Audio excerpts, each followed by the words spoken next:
The US and EU strike a trade deal that cuts auto tariffs nearly in half. GM pauses production on 2 EVs at Factory Zero as demand slows. Ford launches its own EV charger network open to all drivers. And Honda teams up with Helm.ai to speed up its self-driving tech. Let's check out all these stories and more on today's Jumpstart.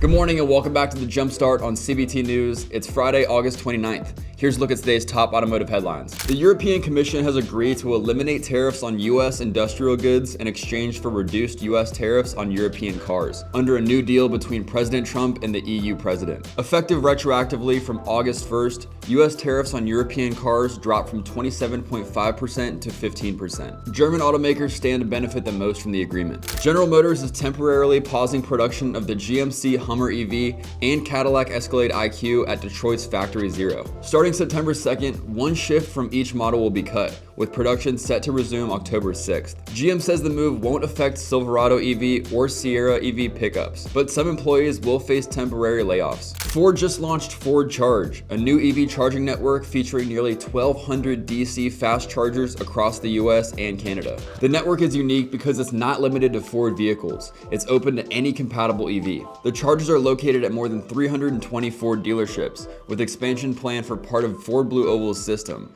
which already links more than 200,000 public chargers. Honda has entered a multi-year partnership with California-based Helm.ai to accelerate its autonomous driving capabilities. The collaboration will focus on Honda's Navigate on Autopilot system, using Helm.ai's software to enhance driver assistance for future vehicles. The companies plan to bring improved highway and urban driving features into mass production after 2027. And up next, we'll hear from Tim Jackson, the former president and CEO of the Colorado Auto Dealers Association, to discuss today's disruptions in the industry and what the future of mobility looks like. Nominations are now open for the 3rd annual CBT 40 Under 40 Awards, sponsored by Force Marketing. Join us as we celebrate excellence in the automotive industry. Nominate who you think should be next on CBT News' 40 Under 40 list, even yourself. Visit cbtnews.com for details on eligibility and important information. What say you about where the industry is right now as we go into the maybe soon to be the third, the fourth quarter of the year? Yeah, it's such a dynamic year in automotive, and it's going to, I think, prove to be an even more dynamic year before we get to the end of it. Yeah. There's a lot of headwinds, of course, but yet I'm impressed with how strong the automotive sector has been, even given all the headwinds. Right. And so one of those headwinds, of course, is tariffs. We've talked about tariffs a little bit in the past, but That's for sure. But they change. They change weekly, right? And no problem really on the concept of tariffs and let's say the strategic targeted use of tariffs. But I think it was a mistake to roll out tariffs on 180 countries all at once and to not have any really time to plan or ramp up for the auto industry or other major industries that are adversely affected by tariffs. So Sure. Now that all said, and I saw a media interview recently out that had a local interview that featured somebody here, in Colorado in the automotive, and he said, "Hey, we're remarkably resilient even with the tariffs, and it hasn't affected sales. What it has affected, though, is profitability, as you know and I know.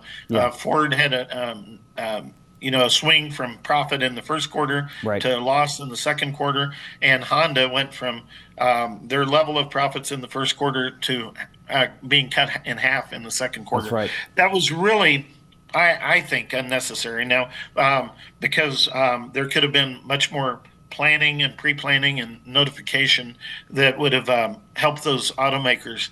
And if it hurts the automakers, ultimately it's going to hurt the dealers in the long run. Sure. That's it for today's Jumpstart, but I'll be back here tomorrow morning on the weekly roundup to give you the top headlines from this past week. Until then, you can get caught up on full episodes of Inside Automotive, Driving Solutions, and the Executive Profile wherever you get your podcasts. And if you haven't already, be sure to follow us on your favorite social media platforms, and we'll bring the latest industry news right to your feed.